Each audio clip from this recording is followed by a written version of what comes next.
পাথর খাদান তৈরির প্রতিবাদে মহিলাদের বিক্ষোভ রণক্ষেত্র পুরুলিয়া। পাথর খাদান তৈরি হলে বাড়বে দূষণ, নষ্ট হবে এলাকার পরিবেশ। অভিযোগ তুলে বড়বাজারের সরবেরিয়া গ্রামে মহিলাদের বিক্ষোভ।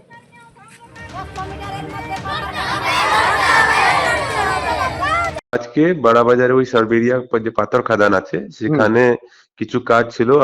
মাননীয় হাইকোর্ট যে আছেন আমাদের, ওখান থেকে অর্ডার হয়েছিল সে পাথর খোলানোর জন্য, পুলিশকে রেসপন্সিবিলিটি দেওয়া হয়েছিল। তো গ্রামবাসীদের সাথে নিয়ে অনেক মিটিংও হয়েছে, অনেক দিনেই এই ইস্যুটা চলছে। আজকে আমাদের লোক যখন ওখানে গিয়েছে তো গ্রামবাসীরা ওখানে বাধা দিয়েছে, পুলিশকে দেখে ঢিল ছাড়াছড়ি করেছে ওরা।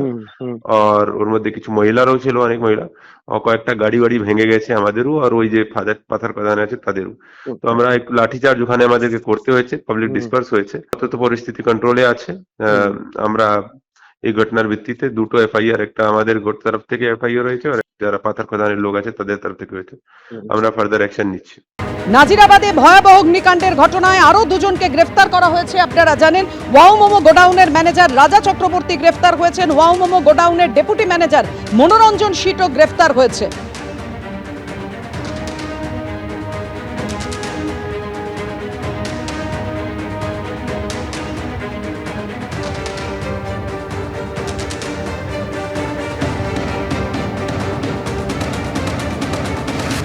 নাজিরাবাদে ভয়াবহ অগ্নিকাণ্ডের ঘটনায় আরো দুজনকে গ্রেফতার করেছে পুলিশ। ওয়াও মোমো গোডাউনের ম্যানেজার এবং ডেপুটি ম্যানেজারকে গ্রেফতার করেছে পুলিশ। কি হলো আজকে আদালতে জানাবেন আমাদের প্রতিনিধি, আমাদের সঙ্গে রয়েছেন সুকান্ত মুখোপাধ্যায়। সুকান্ত,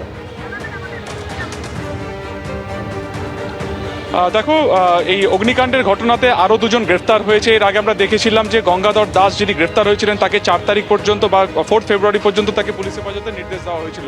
এবং আজকে এই নরেন্দ্রপুর এলাকা থেকে ওয়াও মোমো গোডাউনের দুজনকে, অর্থাৎ তার মধ্যে ম্যানেজার রাজা চক্রবর্তী এবং অন্যদিকে ডেপুটি ম্যানেজার যিনি রয়েছেন মনোরঞ্জন শীট, এই দুজনকে গ্রেফতার করা হয়। এবং যাদের বিরুদ্ধে মূলত অনিচ্ছাকৃত খুন এবং খুনের চেষ্টার মতন একাধিক গুরুতর ধারা যেমন দেওয়া হয়েছিল, তেমনি ফায়ার অ্যাক্টেও একাধিক ধারা দেওয়া হয়েছিল, তাদেরকে আজকে এই বারুইপুর আদালতে তোলা হয়, যেখানে 4 ফেব্রুয়ারি পর্যন্ত এই দুজনকেও কিন্তু একই রকমভাবে পুলিশ হেফাজতে নির্দেশ দেওয়া হয়েছে। এদিন সরকারি আইনজীবীর তরফে একাধিক যুক্তি সেখানে রাখা হয়। বলা হয় যে এই দুটি যে ওয়্যার হাউস এবং অন্যদিকে যে এই যে মোমো যেটি কারখানা ছিল, এই দুটির কোনোটারই কিন্তু কোনো রকম অগ্নি নির্বাপন ব্যবস্থা ছিল না, কোনো রকম ফায়ার লাইসেন্স ছিল না। এছাড়াও এখানে ফায়ার লাইসেন্স না থাকা সত্ত্বেও প্রচুর দাহ্য পদার্থ সেখানে মজুদ ছিল। ফলত এই যে ঘটনাটি ঘটেছে, যার জন্য প্রায় এতজনের মৃত্যু হয়েছে, তার দায় কিন্তু কোনোভাবে এই ম্যানেজার বা ডেপুটি ম্যানেজার বা মোমো কর্তৃপক্ষ তারা এড়াতে পারেন না, এবং সেই কারণে 10 দিনের পুলিশ হেফাজত চাওয়া হয়। অন্যদিকে এই ওয়াও মোমো যে সংস্থা যারা কর্ণধার ছিলেন, এই ম্যানেজার এবং ডেপুটি ম্যানেজার, তার যারা আইনজীবী ছিলেন, তারা কিন্তু স্পষ্টত তারা শর্তের যারা জামিনের আবেদন করেন এবং তারা স্পষ্টত জানান যে এই গোটা ঘটনাতে কিন্তু পুরো আগুনের যে সূত্রপাত সেটা কিন্তু পাশের ডেকোরেটার্সের ফ্যাক্টরিতে প্রথম হয়েছিল। সেখান থেকে আগুন ছড়ায় কিন্তু এই মোমো ফ্যাক্টরিতে। ফলত তাদের সেক্ষেত্রে কোনো দোষ নেই এবং তারা সম্পূর্ণ রকমভাবে সহযোগিতা করতে চাইছেন। এবং গোটা ঘটনাতে অভিযোগকারী হিসেবে কিন্তু এই দুজনের নামই রয়েছে। তাহলে কেন তাদেরকেই গ্রেফতার করা হলো? দুতরফের বক্তব্য শোনার পরে 4 ফেব্রুয়ারি পর্যন্ত পুলিশ হেফাজতের নির্দেশ দেওয়া হয়েছে। অন্যদিকে সরকারি আইনজীবীর তরফে বলা হয়েছে যে 27 জনের দেহাংশ ঘটনাস্থল থেকে মিলেছে এবং তাদের দেহাংশ যে অবস্থাতে মিলেছে সেখান থেকে ডিএনএ প্রোফাইলিং এর কিন্তু প্রয়োজন, এবং সেই ক্ষেত্রে সেই ডিএনএর আবেদন কিন্তু করা হয় ডিএনএ পরীক্ষার জন্য। সেই আবেদনও কিন্তু ইতিমধ্যে মঞ্জুর করা হয়েছে। সব মিলিয়ে এই দুজন এবং আগের যে একজন অর্থাৎ গঙ্গাধর দাস, এই 3 জনকে 4 ফেব্রুয়ারি পর্যন্ত পুলিশ হেফাজতের নির্দেশ দিয়েছে বারুইপুর আদালত। ধন্যবাদ তোমায় সুকান্ত। যারা পার্সন ইনচার্জ যারা গোডাউনটাকে দেখে তাদেরকে নেওয়া হয়েছে, তাদেরকে অ্যারেস্ট করা হয়েছে, যেটা আমি বুঝতে পারছি, because they are looking after the day to day affairs of the company. That is the reason why. কিন্তু আমার মতে এখানে কোনো অফেন্স মেড আউটই নেই ওদের বিরুদ্ধেও বা কারোর বিরুদ্ধে, কোম্পানি হোক বা কোনো এমপ্লয়িজদের বিরুদ্ধে।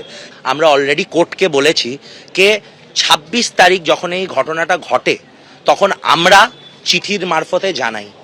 আইন বলে যে যেটা first in point of time, তাদেরই ইনফরমেশনটা should be treated as first information report. আমি জানি না কেন সেইটা ট্রিট হয়নি এফআইআর নিয়ে। আর যেই দুজন এইটাকে ইন্টিমেট করেছিল পুলিশকে, তাদেরকেই ধরে নেওয়া হয়েছে। ফায়ার লাইসেন্স অবশ্যই ছিল, সব কমপ্লায়েন্সেসগুলো আমি দিলাম। বেল এখন দেননি কারণ এই পাবলিক আউটক্রাই হয়েছে, এতজন মারা গেছে। তো 4 তারিখ অবধি আমাদের পিসি দিয়েছে। মোমো সংস্থার কর্মচারীকে গ্রেফতার আইওয়াশ, শুধু আরজি করার মতো কেন মোমো সংস্থার মালিককে গ্রেফতার করা হচ্ছে না, আক্রমণ শানিয়েছেন রাজ্যের বিরোধী দলনেতা শুভেন্দু অধিকারী। এই যে আসল নাটের গুরু ও মোমো, এর মালিকের সঙ্গে মুখ্যমন্ত্রী বিদেশে সরকারি টিমে, দেখুন প্রমাণ, গোটা কলকাতা শহরতলিতে যত মোমোর সেন্টার, বিরিয়ানির সেন্টার, সব একে লাইসেন্স দিয়ে দিয়েছে। এর লাইসেন্স ছিল? উত্তর না। ফায়ার নির্বাপক ব্যবস্থা ছিল? উত্তর না। কি করছিলেন আনন্দপুরের ওসি? এর করার বাকি আছে। যার মাথায় পিসির হাত, তিনিই খাবেন জেলের ভাত। মোমোর মালিককে গ্রেফতার করতে হবে। দারোয়ানকে গ্রেফতার করছেন, কর্মচারীকে গ্রেফতার করছেন। আই ওয়াজ দেয়ার মতো, আরজি করের মতো আমরা মানি না। মমতা ব্যানার্জির সফর সঙ্গী বলে আমরা দাবি করি গ্রেফতার। মৃত্যুপুরী আনন্দপুর, মুখ্যমন্ত্রীকে নিশানা করেছেন অমিত মালব্য। সোশ্যাল মিডিয়ায় পোস্ট করেছেন তিনি। অগ্নিকাণ্ডে 27 জন নিহত, এখনো অনেকে নিখোঁজ, পরিবারগুলি শোকাহত। পরিবারের লোকেরা উত্তরের অপেক্ষায় রয়েছেন। মমতা বন্দ্যোপাধ্যায় এখনো নিখোঁজ বা মৃতদের পরিবারের সঙ্গে দেখা করতে যাননি, অথচ আইপ্যাকের কর্ণধারের বাড়িতে ইডি অভিযান চালালো। তখন মুখ্যমন্ত্রী সঙ্গে সঙ্গে তার বাসভবনে ছুটে গেলেন। কর্মই কথার চেয়ে বেশি শক্তিশালী। মুখ্যমন্ত্রী 2023 সালে মাদ্রিদে ওয়াও মোমোর সিইও সাগর দরিয়ানির সঙ্গে ছবি তুলতে দ্বিধা করেননি। অগ্নিকাণ্ডে যারা নিখোঁজ তাদের প্রতি সহানুভূতির অভাব দেখা যাচ্ছে। তৎপরতা কেবল রাজনৈতিকভাবে ঘনিষ্ঠদের জন্যই সংরক্ষিত। বাংলা দেখছে।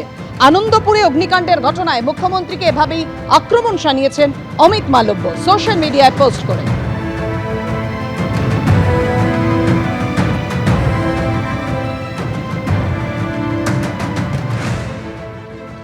সরকার সরকারের মতো কাজ করেছে। আর কি বলেছেন তৃণমূলের মুখপাত্র অরূপ চক্রবর্তী, দেখুন। আজকে শুভেন্দু অধিকারীর নেতৃত্বে যখন গড়িয়া স্টেশন থেকে নরেন্দ্রপুর থানা অব্দি মিছিল হচ্ছে, সেই মিছিলে ডিজে বাজিয়ে উদ্দাম নাচতে নাচতে, মানে ভাসানে বিসর্জনের সময় যে কেওড়া নাচ চলে, সেই নাচ নাচতে নাচতে বিজেপির নেতাকর্মীরা আহ্লাদ করতে করতে যাচ্ছেন। এত উল্লাস প্রকাশিত হয়েছে। এই জল্লাদের উল্লাস মঞ্চ দেখার পরে যখন ওই অমিত মালপুয়ার টুইটটা আপনারা দেখাচ্ছেন, দুটো টুইটের মধ্যে আকাশ আর পাতাল পার্থক্য হয়ে যাচ্ছে। ওয়াও মোমোর মালিক যদি অপরাধ করে থাকেন, বিচার হবে, জেলে যাবে। বক্তব্যটা এখানে না, বক্তব্যটা হচ্ছে আগুনটা লাগলো কোথা থেকে। আগুনটা লাগলো যে গোডাউন থেকে। সেই গোডাউনের মালিকের বিরুদ্ধে চুপ কেন বলুন তো? কান টানলে মাথা আসবে?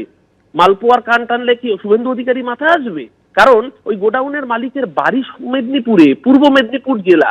এবিপি আনন্দ, এগিয়ে থাকে, এগিয়ে রাখে।